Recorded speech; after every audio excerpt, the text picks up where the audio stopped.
కొంతమంది శ్రీ విద్యా ఉపాసకులు కాని వాళ్ళు, సామాన్యమైన వాళ్ళు కూడా వాళ్ళకి తీవ్రమైన మతిమరుపు ఉండటం, ఏ వస్తువు ఎక్కడ పెట్టాడో మర్చిపోతూ ఉంటారు కొంతమంది.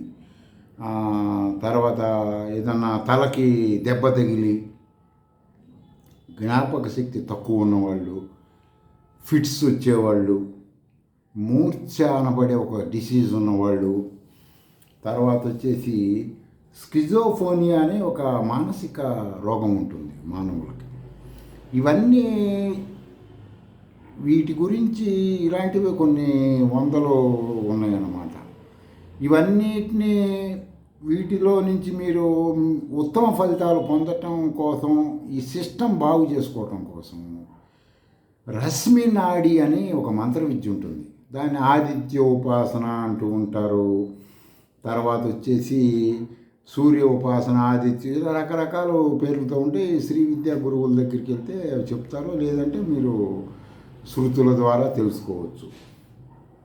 ఇది ఎక్కువగా ఇవన్నీ కూడా ఈ మంత్ర సాధన, ఈ సౌండ్స్ వలన ఇది తగ్గుతుందని గ్రీకుకు సంబంధించినటువంటి వాళ్ళు, భారతదేశంలో అప్పుడు వచ్చిన వాళ్ళు, వాళ్ళ ద్వారా ఈ విద్య వేదాల్లో అనేది వాళ్ళు తెలుసుకున్నారు. భారతీయులు తెలుసుకోలేదు. ఇది వాళ్ళు తెలుసుకున్న తర్వాత దీన్ని సైంటిఫిక్గా వాళ్ళు దీన్ని మన ఆయుర్వేదానికి సంబంధించిన ద్వారా రకరకాలుగా సైంటిఫిక్ పరిశోధన చేసి వాళ్ళు మెడిసిన్ కూడా కనుక్కున్నారు. వాటిని మన భారతదేశంలో కొన్ని ఫిలాసఫీ గురు పరంపరలో ఔషధం ఇస్తూ, దాన్ని డ్రగ్స్ అనుకుంటారు కొంతమంది, కాదు ఔషధం ఇస్తూ వాళ్ళకి ఈ రోగాలన్నీ తగ్గించేదన్నమాట. దీన్ని బాగా అర్థమయ్యేటట్టు మీకు చెప్పాలంటే హిప్పో క్యాంపస్ అంటారు. హిప్పో అంటే ఏంటంటే గ్రీకు వాళ్ళ పేరు, క్యాంపస్ అంటే ఏంటంటే గుర్రం అని, కంపోస్ అంటే గుర్రం. సముద్రంలో ఉండే గుర్రాలని, సముద్రం లోపల ఉండే గుర్రాలని ఆ పేరుతో పిలుస్తారు.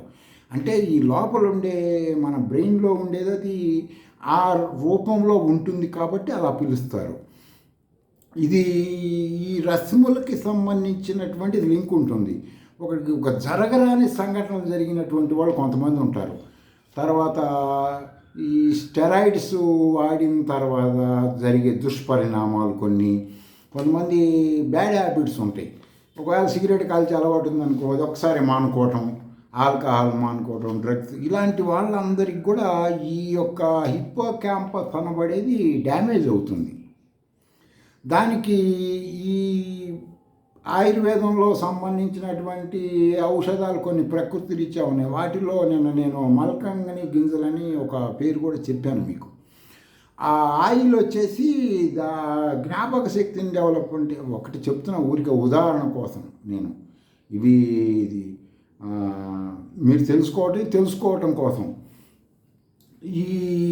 అవి లోపలికి వెళ్ళినప్పుడు ఏం చేస్తుందంటే అవుట్పుట్టింగ్, మీరు బయట కళ్ళతో చూసినటువంటి దృశ్యాన్ని ఇది లోపల ఫీడ్ చేయదు. ఫీడ్ చేయకుండా ఉండటం వల్లనే ఈ డిసీజులు వస్తుంటాయి. వాడికి ఫిట్స్ తగ్గినా, వాడికి ఆ ఫిట్స్ సిస్టమ్ బాగైనా వాడి సిగ్నలింగ్ ఒప్పుకోదు కదా. వాడు తగ్గిందని వాడికి ఆ హిప్పో క్యాంపస్ చెప్పకపోతే వాడు వినడు. అది చెప్పాలి వాడికి. అంటే అప్పుడు వాడు ఏం చేస్తాడో ఈ స్వానుభవంగా తెలుసుకొని వాటి నుంచి, ఆ రోగాల నుంచి బయటపడుతూ ఉంటాడు. కొంతమంది వచ్చేసి అనేకమైన యాక్సిడెంట్లు అయినప్పుడు, లేకపోతే కొంతమంది ఆడవాళ్ళు కుటుంబంలో ఉన్న కొన్ని సమస్యల వలన స్కిజోఫోనియా అనబడే ఒక మానసికమైన దీర్ఘకాలిక వ్యవస్థగా వాళ్ళు తయారవుతారు.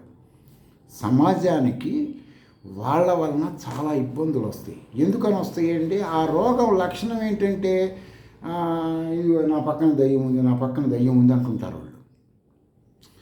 కొంతమంది ఏమంటారు, నాకు దేవుడు వచ్చేస్తున్నాడు ఒంట్లోకి, జరగబోయేవన్నీ కనపడుతుంటాయి అంటుంటారు. ఆ జబ్బు లక్షణాలు అవన్నీ.